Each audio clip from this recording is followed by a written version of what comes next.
Nightbeat starts right now. And quote, there are safer ways to help the homeless, end quote. San Antonio's police chief posting that this weekend on X after a Good Samaritan assaulted and carjacked by the person he was trying to help. The Night Team's John Paul Barajas spoke to area nonprofits about how to safely help someone in need.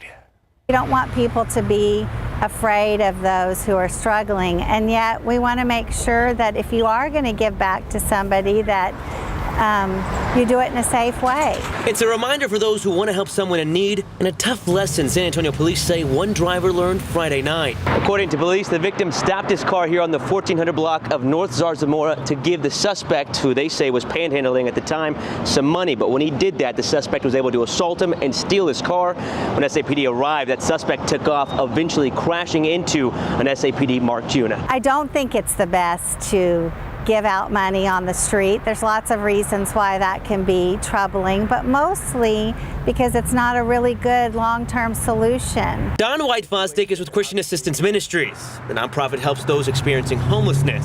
She agrees with Police Chief William McManus to encourage people via social media to find safer ways to help. If they get approached by someone and it seems like a safe location and they could hand someone $1, I'm not telling anyone not to do that. But it should serve as a wake-up call that there is a certain risk. Sure, absolutely. You don't know really when you walk up to any stranger on the street. Which is why she always recommends giving back through a nonprofit. Your dollars are going to go a lot further if you're connected to an opportunity to help people in a significant way. Help them, feed them for a couple days as opposed to that one moment where you don't even know if what you're doing is good for that person. John Paul Barajas, KSAT 12 News. Yeah, and helping out doesn't have to mean donating money. Dawn White-Fosdick, who you just heard from, says volunteering can make a big difference as well. Now, if you'd like to volunteer with CAM, they can use your help. We have a link at KSAT.com right now. We now know when a former John Jay High School student charged with murder will go to trial. Jesus San Miguel, accused of stabbing and killing another student in April of last year. Today, a judge set a jury selection date for September 27th, with testimony beginning on October 7th. In court today, San Miguel's attorney said a plea deal could get done. If a deal is not reached, San Miguel faces life in prison if found guilty. Operation Texas Kill Switch. It's a new plan unveiled by the U.S. Attorney's Office along with the Bureau of Alcohol, Tobacco, Firearms, and Explosives.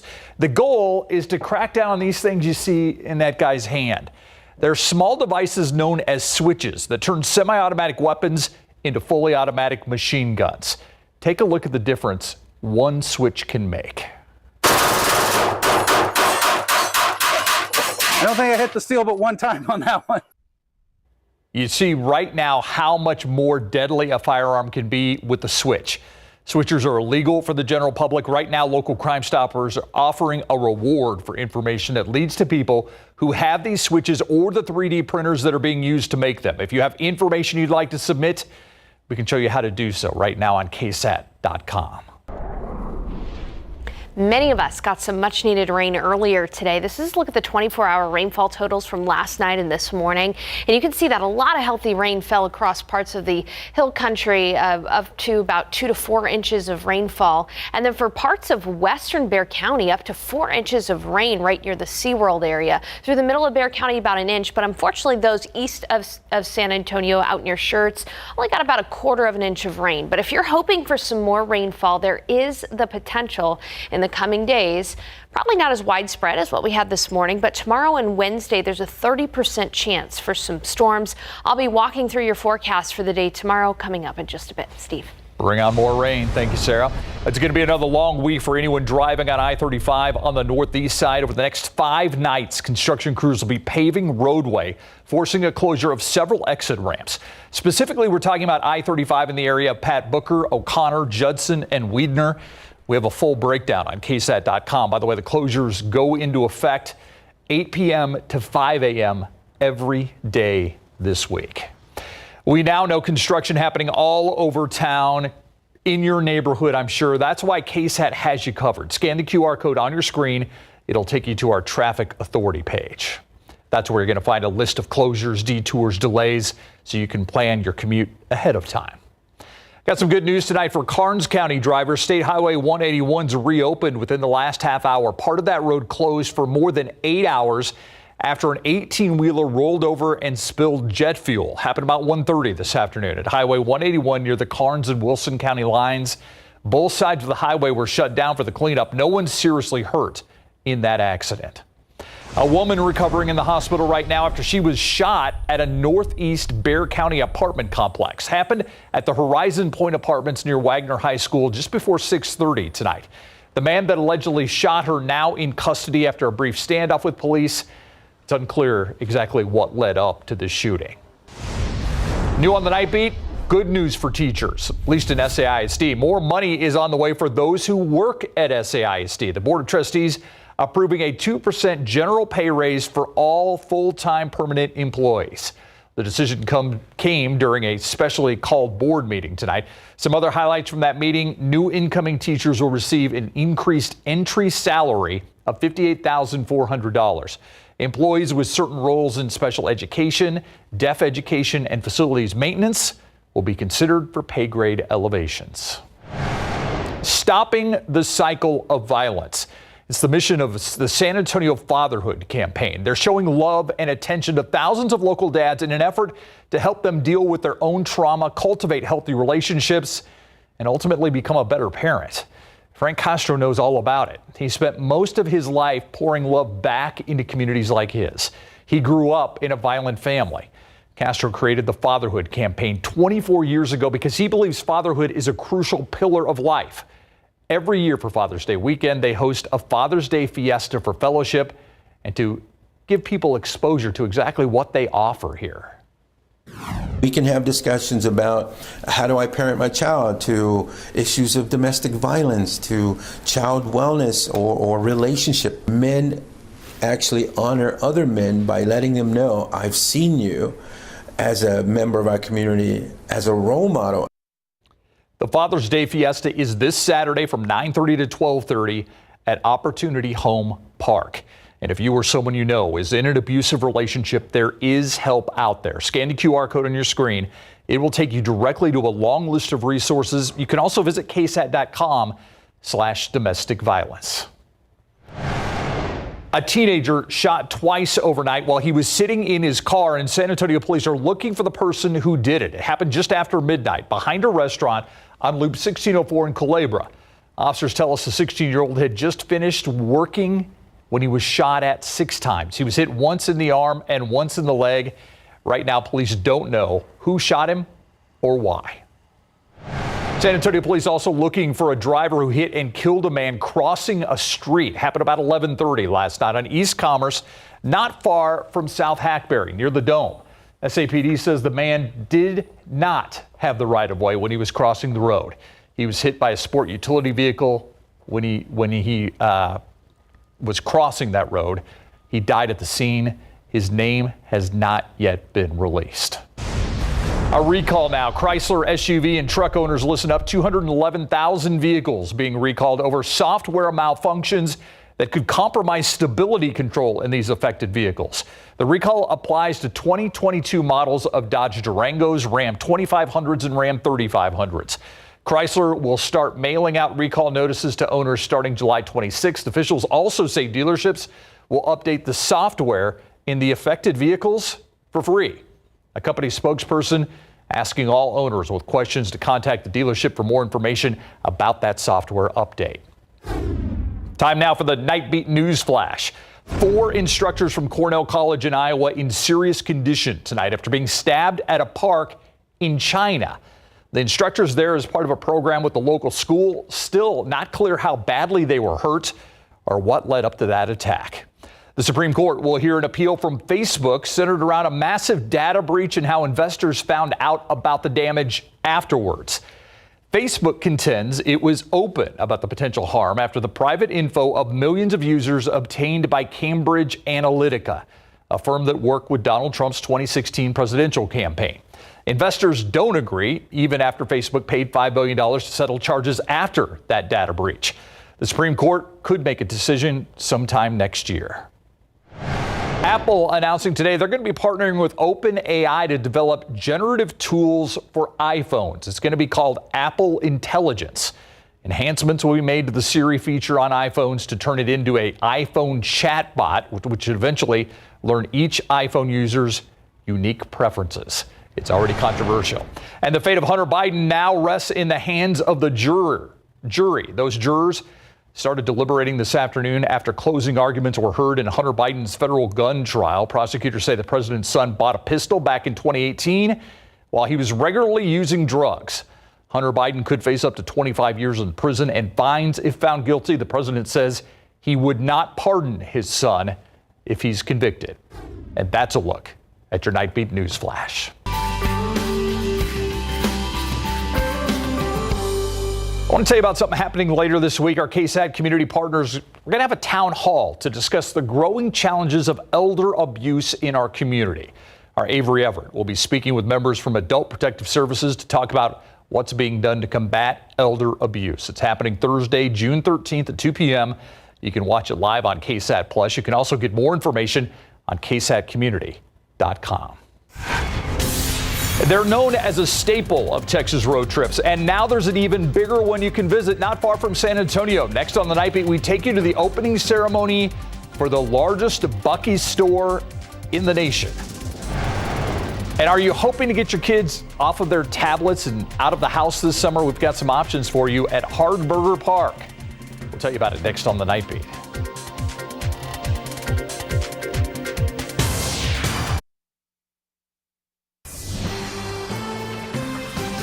Fighting the summer slide, the people over at Phil Hardburger Park want to make sure kids are having fun and learning this summer, not sliding back in their knowledge.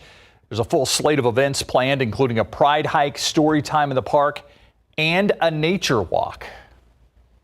Taking kids out in nature, getting them off of the computer or the cell phone or the tablet is a win-win in every way you look at it.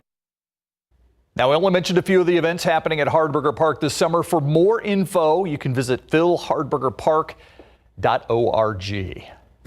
Texas is proud to be the home of Beaver Applin and the growing Buc-ee's empire.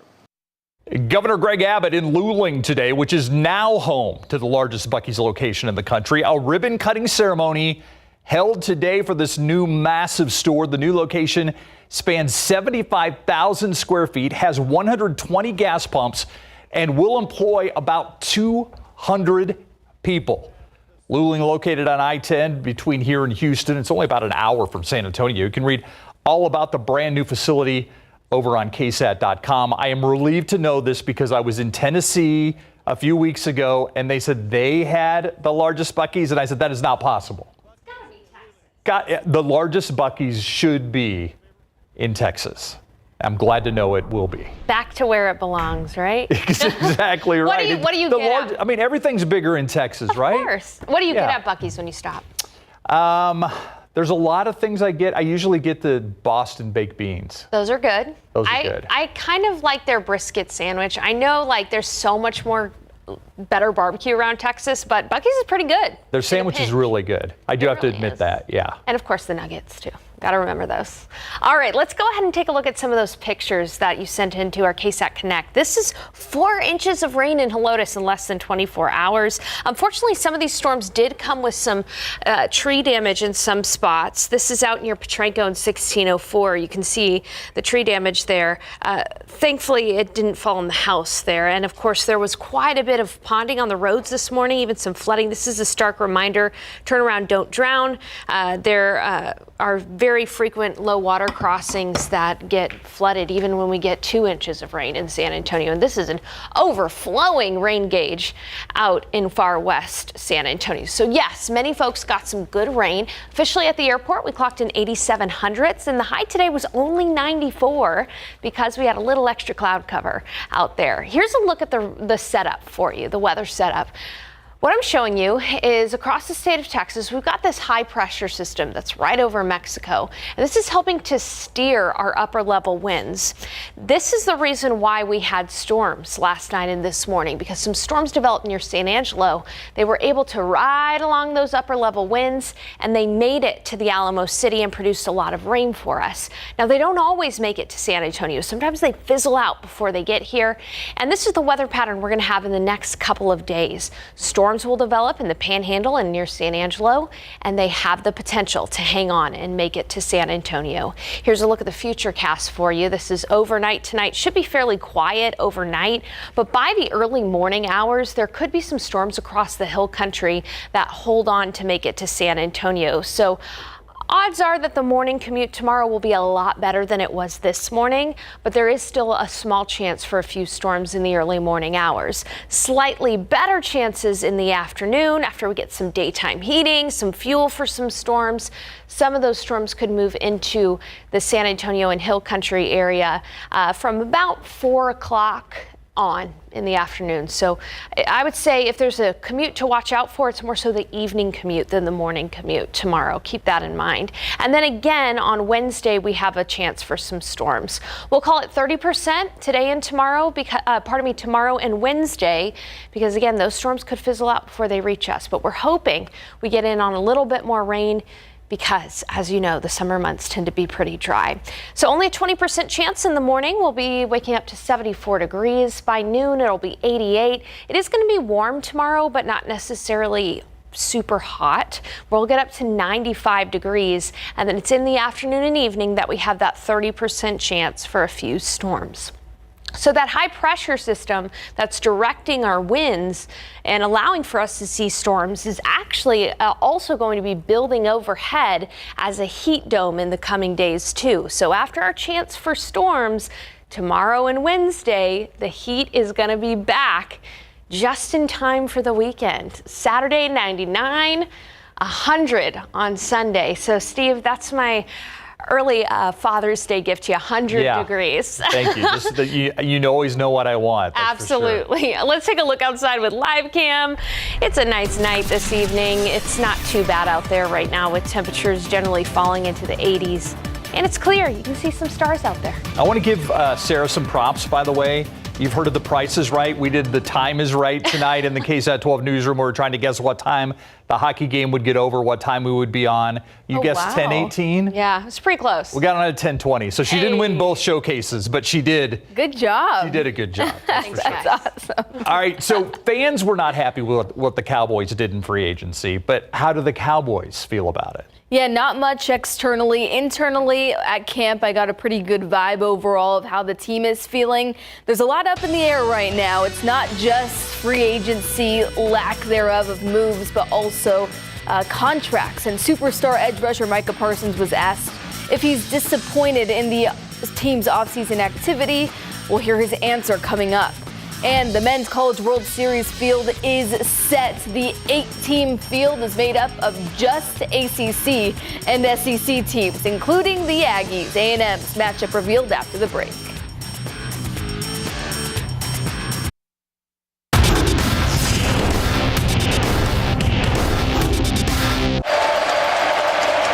That is driven out to right field. This one's got a chance to get out of here. Grand salami time for Cape Kent. Being on the field when they're going crazy in the ninth inning when we're down to our last out is the most insane feeling that I've ever experienced. You'd be lying if you said it didn't have an effect. I think all of us are very aware of that. The Aggies' 12th man does it again. Texas A&M will ship out to Omaha for the program's 8th College World Series appearance. Who the Aggies will face in Big Board Sports. But first, there are many unresolved issues hanging over the Dallas Cowboys organization right now. The team, of course, didn't make any big splashes on the trade market or free agency, and major contract extensions loom involving quarterback Dak Prescott, star edge rusher Micah Parsons, and the most immediate of concerns, wide receiver CeeDee Lamb. During last week's mandatory minicamp, Parsons, who this offseason has lobbied for certain free agents, gave the company line to reporters, acknowledging all that the front office is juggling. It doesn't disappoint me. If you kind of figure out how the money goes and how the contract goes, you kind of understand that business side. I think CD takes up the value of 2 or 3 players. You know, you're talking about $30+ million a year. That's 2 or 3 guys. So if you do that, how can you afford to pay CD Lamb? The mindset I have is we have 7 All-Pros, or however the count may be. It might be more, it might be less. Or we got at least 3 guys that I know can be All-Pro. I think Ferguson could be an All-Pro guy. I think a lot of guys are gonna have breakout years. So. I think that plays a count to it too.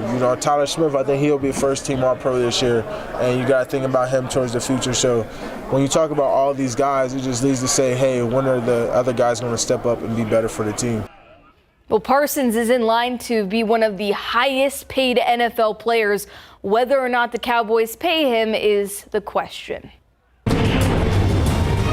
The NCAA Division I Baseball Super Regionals wrapped up this evening, which means the College World Series field is set. Tennessee decisively ended Evansville's surprise run. Florida outlasted Clemson. Kentucky swept Oregon State. And Texas A&M overpowered Oregon. So that's 4 SEC teams in the championship tournament. And the other 4 are ACC teams: North Carolina, Florida State, Virginia, and NC State. Mark your calendars. The Aggies will face Florida at 6 p.m. at Charles Schwab Field in Omaha this Saturday. All right, after the break, the Brahmas advance to the UFL Championship.